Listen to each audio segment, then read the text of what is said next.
If there's one thing that is collectively valued by every society in the world right now, it is the idea of a visionary.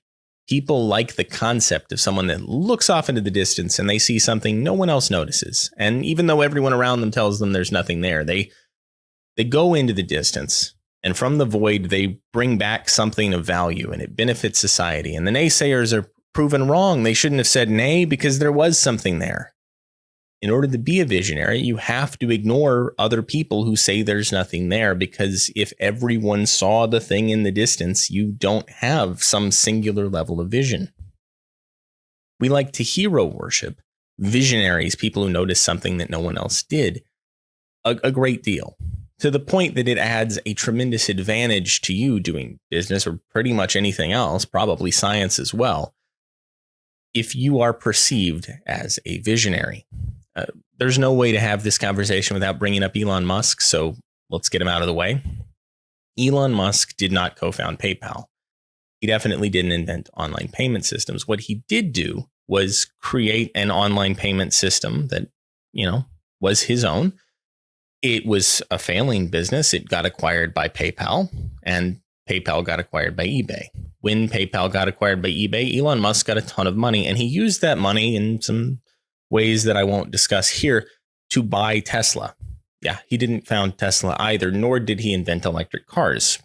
But people credit him with all of those things.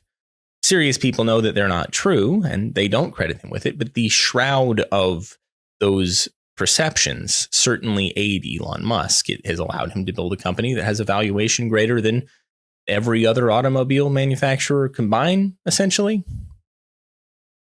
It's taught a lot of people that what you do is you create the perception that you are visionary, and then people will make up the rest.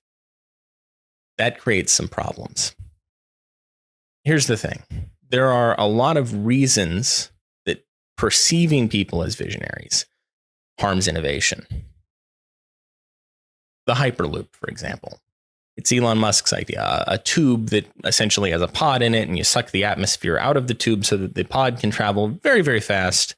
And that's going to be a way of revolutionizing transportation with these Hyperloops.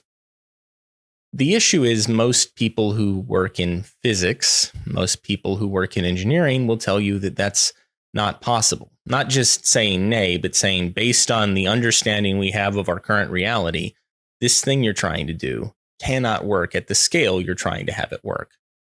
These are the experts, and in relatively hard areas of science, it's unlikely that this product could work, but it's getting a lot of investment money. To the extent that a Hyperloop concept would work, it's essentially just a plane. You fly above the atmosphere, or where the oxygen is at least very thin, and you are able to travel quickly without wind resistance. That's a distraction from people who have other ideas that are feasible, but ideas that will never be explored because they can't get the funding. They're not visionaries. Most problems have already been solved somewhere else. Real vision is knowing how to combine them.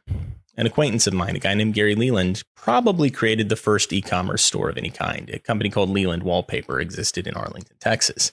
He brought them online in, I believe, 1992 or 3. There was barely an internet at that time. What he did was scan the wallpaper, put it up online as a catalog, and have a phone number for people to call. It's not the same way where an online payment gateway works in traditional e-commerce, what is now traditional e-commerce, but it is the same as a catalog, which existed for many, many, many years. People used to get a catalog, and they would fill out an order card, and they would mail the order card with their method of payment, and something would be mailed to them or sent to a place where they could pick it up. The idea that Gary had was innovative. He was the first, as far as I can tell, to do e-commerce. But Leland Wallpaper just applied a new technology to something that people were already doing. The website was the catalog.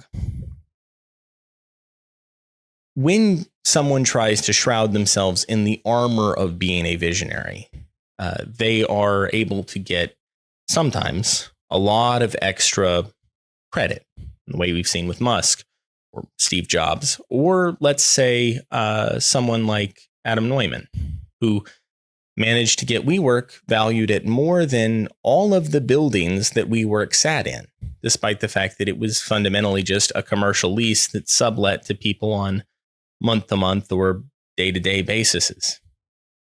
WeWork wasn't a tech company. It couldn't have had the explosive scale or growth that it was pretending it could have. It masqueraded. Adam Neumann wasn't really a visionary. He too masqueraded in that armor of visionary. And boy, did he prevent a lot of people from getting funding because the funding was tied up in his thing.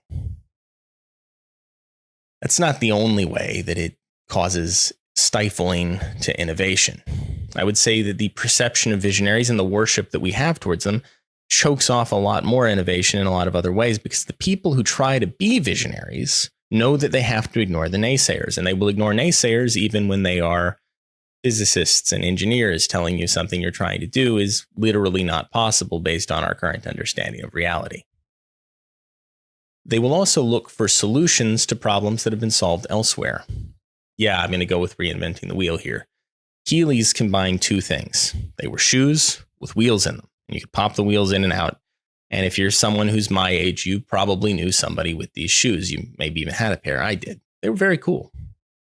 They were a combination of two things that already existed. And they did have engineering challenges. The way the bearing had to fit into the wheel so that the wheel could fit into the shoe was an engineering challenge. But the shape of the wheel, the fact that it had to be circular, that didn't need to be rediscovered. We didn't really need to rediscover how laces work either. Shoes are shoes, wheels are wheels. Combining them was innovative, and I'm sure the people that came up with the idea were told by quite a few folks that was not a good idea or not viable. And it was viable. It maybe wasn't a good idea. Giving a bunch of 7-year-olds shoes with wheels is questionable at best. But a lot of people will come up with their idea, decide that they're visionary, and then they start to reinvent every single thing along a process. This causes a ton of waste. If you run a small coffee shop, you might actually have a few tech needs. You need a payment gateway, payment processor system, a point of sale system. You need perhaps a website. You need an email solution. Perhaps you need like a marketing email solution. Building those things is an incredibly inefficient way to get them. You don't need to build your own content management system. You can use WordPress or any one of a dozen site builders. You certainly don't need to start your own hosting company. But people will try to do these sorts of things because they believe that they are a visionary and their idea is new and no one else on planet Earth has ever had anything similar.